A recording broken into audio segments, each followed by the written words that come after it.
تبت يدا أبي لهب وتب আল্লাহ রাব্বুল আলামিন পবিত্র কালামুল্লাহ শরীফের মধ্যে ইরশাদ করেছেন, আবু লাহাবের দুই হাত অংশ। আল্লাহ রাব্বুল আলামিন আবু লাহাবের ব্যাপারে পুরা একটা সূরাই নাজিল করেছেন। কেন নাজিল করেছেন? সূরাতুল লাহাব। তো এই সূরাতুল লাহাব জানতে হলে, বুঝতে হলে সর্বপ্রথম তার শানে নজুল জানতে হবে আমাদের। শানে নজুল হলো কেন এই সূরাকে আল্লাহ নাজিল করলেন, কেন বললেন যে আবু লাহাবের দুই হাত ধ্বংস হোক। আল্লাহর নবী বিশ্ব নবী রাহমাতুল লিল আলামিন কালেমা দাওয়াত দেওয়ার জন্য, তাওহীদের বাণী প্রচার করার জন্য, আল্লাহর পরিচয় জানানোর জন্য একেবারে প্রত্যুষী সকালবেলা দৌড়াইয়া গিয়া পাহাড়ের উপরের মধ্যে উঠলেন আর বললেন, লোক সকলেরা তোমরা সব। যখন ওই পাহাড়ের মধ্যে দাঁড়াইয়া সকলকে ডাক দিলেন, সকল মানুষেরা বলল, এ তোমরা শুনছনি আলামিন মুহাম্মদ ওই পাহাড়ের মধ্যে উঠে আমাদেরকে সকালবেলা ডাকতেছে, মনে হয় কোনো বিপদের আশঙ্কা আছে, চলো আমরা যাই। পাহাড়ের পদদেশের মধ্যে গিয়া দাঁড়াইয়া যখন নাকি বলল, এ মুহাম্মদ কেন আমাদেরকে ডাকলে? নবীজি ডাক দিয়ে বলল, লোক সকলেরা তোমরা শোনো, আমি যদি বলি পাহাড়ের ওই পাশের মধ্যে শত্রুর দল রয়েছে, তোমরা কি তা বিশ্বাস করবানি?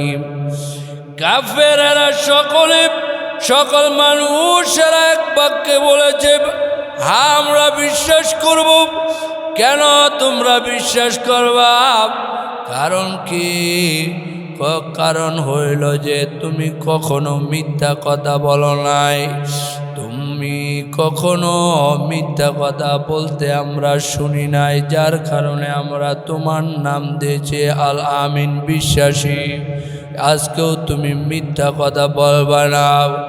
এই কথা শোনার পরে নবীজি বললেন, তাহলে তোমরা শুনো, তোমরা জীব লাত মাল্লাত উজ্জাতের তোমরা অর্চনা করো, তোমরা পূজা করো, এইগুলো তো রব হতে পারে না।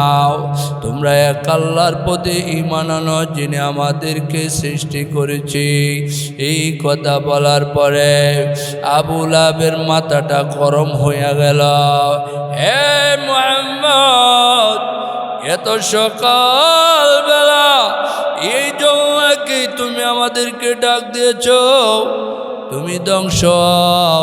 তখন আবু লাহাব রাগান্বিত হইয়া বড় একটা পাথর দুই হাতে উঠাইয়া নবীজির দিকে চলল।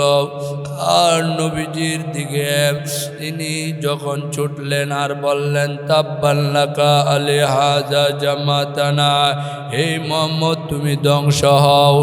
এই কথা বলে যখন দুই হাতে বড় একটা পাথর নিয়ে নবীজির দিকে ছুটলেন, আর সামনে গিয়া কয়, তোমার আল্লাহ টাল্লাহ মানি নাম। নবীজি অন্তরের মধ্যে দারুণ কষ্ট পেল আর আল্লাহকে বলল, আল্লাহ গো, যাদেরকে আপনি বানাইলেন, যাদেরকে খাওয়ান, যাদেরকে পড়ান, তারা কেবল কইরা কয় আল্লাহ টাল্লাহ নাকি মানে না, কেমন কইরা তিরস্কার কইরা কথাটা বলেছি। আল্লাহ আমাকে যদি বলতো তাহলে কোনো অসুবিধা ছিল না। আপনি তো তাদেরকে বানাইছেন, আপনি তাদেরকে খাওয়ান।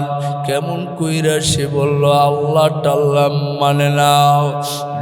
নবীজি এই কথা বলে চোখের পানিগুলো ছেড়ে দিয়ে আল্লাহর দরবারে বলতেছে, আল্লাহ কেমন কইরা নাফরমানি কথা বলল। আল্লাহ রাব্বুল আলামিন নবীকে সান্ত্বনা দিয়ে বললেন, হ্যাঁ নবী, আপনি চিন্তিত হবেন না, পেরেশানি হবেন না, দুঃখিত হবেন না। আপনার বিরুদ্ধে যারা যাবে আমি স্বয়ং তাদের বিরুদ্ধে, দেখেন আমি এই বেঈমানের বিরুদ্ধে আমি আল্লাহ কি বলি, আবু লাহাবের বিরুদ্ধে আমি কি বলে, হ্যাঁ জিবরাইল যাও যাও যাও আমার হাবিবের কাছে যাও, এই সূরাতুল লাহাব আমার নবীর কাছে গিয়ে শোনাও। তখন নবীজির কাছে আইসাও জিবরাইল আলাইহিস সালাম বলতেছি, ওগো নবীজি, সে বলেছেন তাব্বাল্লাকা আলিহাযা জামাতানা, আপনি ধ্বংস হওয়ার জন্য আর দুই হাতে যে পাথর নিয়েছে এই জন্য আল্লাহ রাব্বুল আলামিন বলেছেন তাব্বাত ইয়াদা আবি লাহাবি ওয়া তাব্বা। হ্যাঁ নবী, আল্লাহ রাব্বুল আলামিন বলেছে আবু লাহাবের দুই হাত ধ্বংস। কেন? সে দুই হাত দিয়া বড় পাথর আলগাইছে, আপনাকে মারার জন্য সামনে আগাইছে, সে নিজেও ধ্বংস। এই কথা আল্লাহ বলেছে। শুধু তাই নয় গো নবী, মা আপনা আনহু মালুহু ওয়া মা কাসাব, সে যা কামাইছে তার ধন সম্পদ সব কিছু ধ্বংস হোক।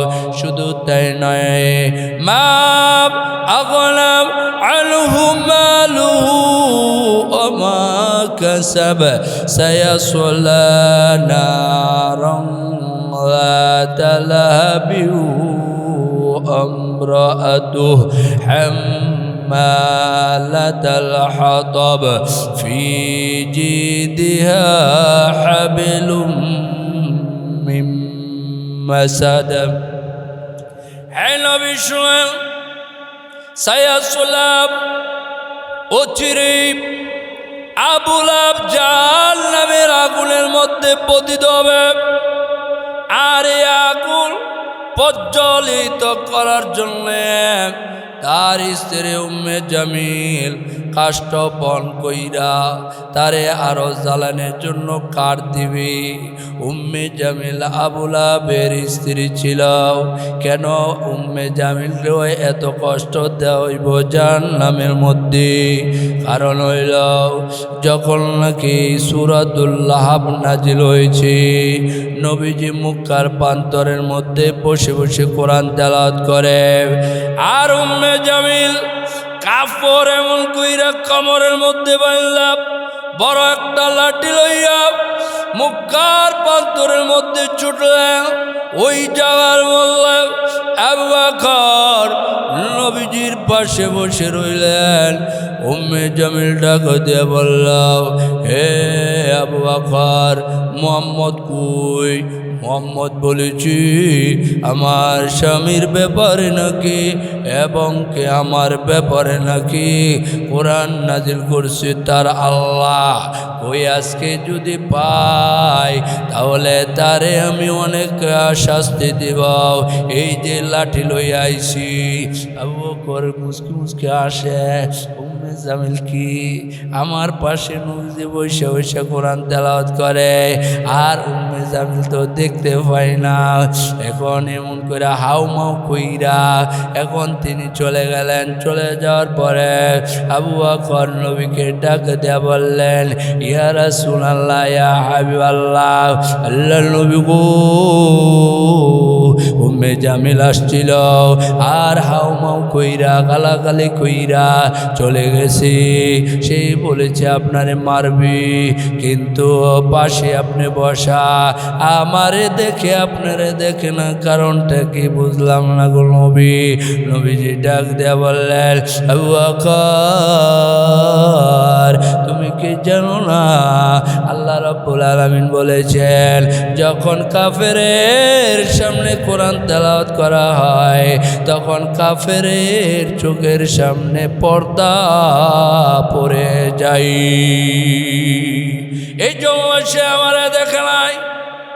এই জন্য আসুন, এই সূরাতুল লাহাব নাজিল হয়েছে কেন? একমাত্র আল্লাহ এবং নবী বিদ্বেষী হওয়ার কারণে আবু লাহাবের জীবন ধ্বংস হয়ে গেছে। আবু লাহাবের জীবন ধ্বংস হইয়া আবু লাহাবের জাহান্নামী হইয়া গেছে এবং তার সহযোগী সহকর্মী তার স্ত্রীও জাহান্নামের কষ্ট বহনকারী হয়ে গেছে।